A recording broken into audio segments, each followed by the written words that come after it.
It wasn't such a long time ago that we reviewed the Sony Xperia Z2, and yet here we are, 4.5 months later, reviewing its successor, the Xperia Z3. While there's absolutely no doubt about the fact that the Z3 is an update to the Z2, well, an incremental one, and an improvement over its predecessor, should you be disappointed that your current Z2 flagship is no longer the Sony flagship?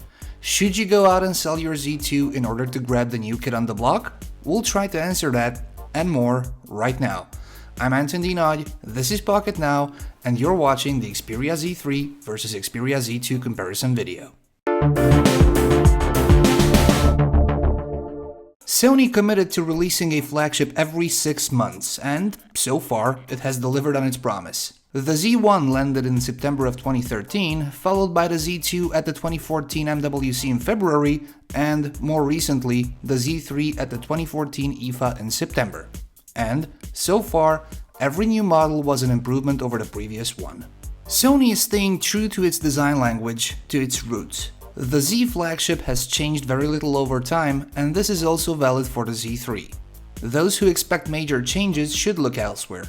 Hard as they might be to spot, there are some minor tweaks though, but nothing groundbreaking. The overall construction is still a glass sandwich and aluminum frame for the body. We still have those relatively large bezels on the top or bottom, which you can either ignore or dislike. There's no way in liking them though, or it's very hard to find reasons to do so. However, similar as they might be, the Z3 looks like Sony has put the Z2 on a diet. The Z3 is 0.8mm shorter, 1.3mm narrower, and almost a millimeter thinner, at just 7.3. It is also 11 grams lighter, but these reduced dimensions don't make it feel unsubstantial. Not at all. The aluminum frame on the side is curved, making the phone feel much better in hand than the Z2, which had its rough edges and corners. Aesthetically, Sony has made other tweaks as well.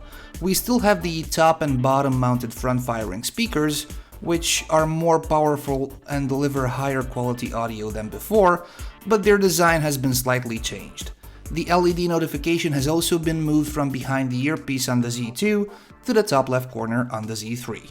The button placement is the same as it was before, with the volume rockers and the classic camera shutter button on the right edge. However, the slots have been moved around a little bit, with the SIM and microSD card tray both residing on the right side this time, instead of one on the left and one on the right on the Z2. And, while talking about build and aesthetics, the Z3 has managed to also improve its ingress protection ratings over the Z2. While previously we had IP55 and IP58 ratings, the Z3 is now rated IP65 and IP68. What does this all mean? Well, Sony explains it well. Quote, "The phone is dust tight and protected against low pressure jets of water from all practicable directions in compliance with IP65, and or can be kept under 1.5 meters of fresh water for up to 30 minutes in compliance with IP68. This, of course, if all ports are covered and flaps are secured. The hardware has also improved. While we still have a 5.2-inch Full HD screen, the bezels on the sides have been reduced to about 2mm each. The panel is now brighter. Sony claims it is, quote, "the world's brightest display of leading premium smartphones," of course with some disclaimers, and while still a triluminous unit, the X-Reality engine has been tweaked in order to offer better overall contrast and viewing performance. All of these really make the Z3 a better solution when viewing in direct sunlight, where the Xperia Z2 was really not excelling. Under the glass, the processor powering the Z3 is a quad-core Qualcomm Snapdragon 801 chip clocked at 2.5 GHz, which is somewhat faster on paper than the 2.3 GHz chip inside the Z2. Memory options have been kept the same, meaning 3 GB of RAM, up to 16 GB of internal storage, and up to 128 GB of expandable memory via SDXC microSD cards. The camera duo is still the same pair of 20.7 and 2.2 megapixel shooters, but the main camera on the back has received some notable enhancements over the Z2. While the megapixel count has been kept the same, the lenses accompanying the Exmor RS sensor are now 25mm wide-angle Sony G lens. And, while talking about the sensor, low light sensitivity has been improved, with the camera being able of going as high as 12,800 when selecting ISO sensitivity. 4K video recording is also supported, in case you are wondering. Audio output has been improved, both for the front-firing speakers as well as via headphones. The volume is still a little bit on the lower end with headphones like on the Z2, and we'd appreciate the availability of just 1 or 2 notches, but the Z3 no longer comes with the noise-cancelling headset the Z2 was bundled with. Instead, you get a pair of Sony MH750 headphones, which sound just as good, if not better, with some software tweaks enabled, but sadly won't kill environmental noise beyond the construction of a standard in-ear canal headphone. Software-wise, those of you familiar with Sony's offerings will feel right at home with the Z3, just like they did with the Z2. The company's own custom user interface is running on top of Android 4.4.4, and it's a newer version of the UI with larger icons opposed to the smaller icons in Sony's UI running on top of 4.4.2 on the Z2. Other than that, and a couple of tweaked widgets, everything is similar, including the app tray, which slides your panels to the right and reveals a special menu when scrolled all the way to the left. The camera application is also the same, with some special modes being added, as well as the ability for the user to download additional shooting modes and apps.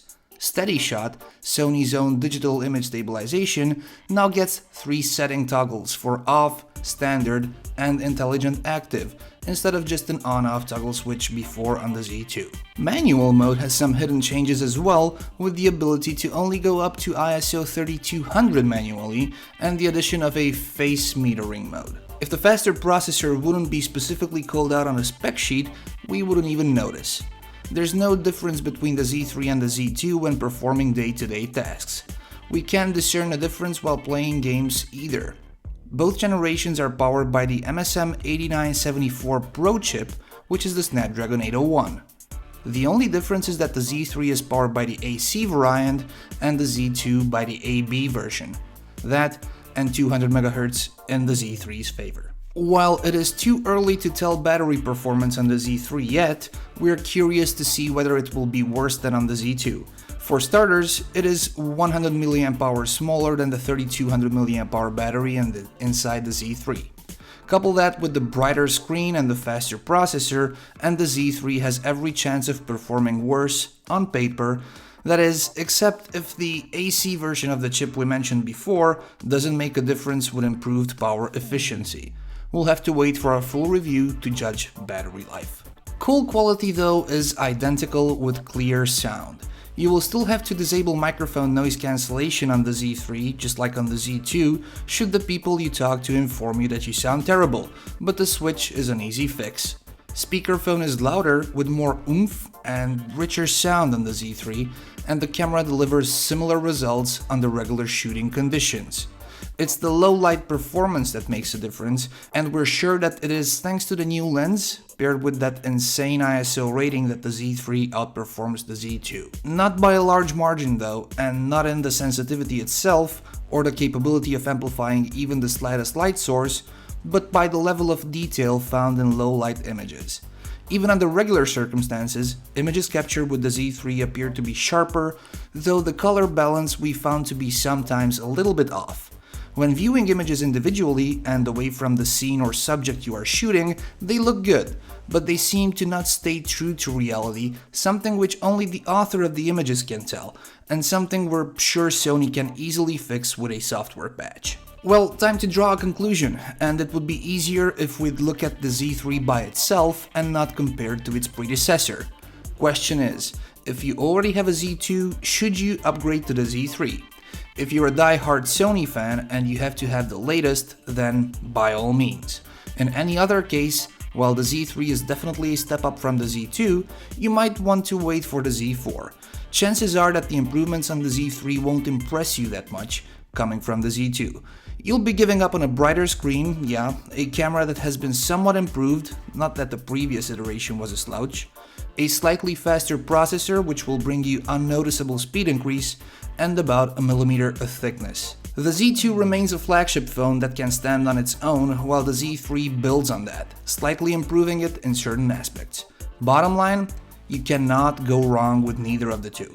Folks, stay tuned to Pocketnow as we'll have lots more on the Sony Xperia Z3, including comparisons with other flagships, devices from the competition, and our full review coming next week.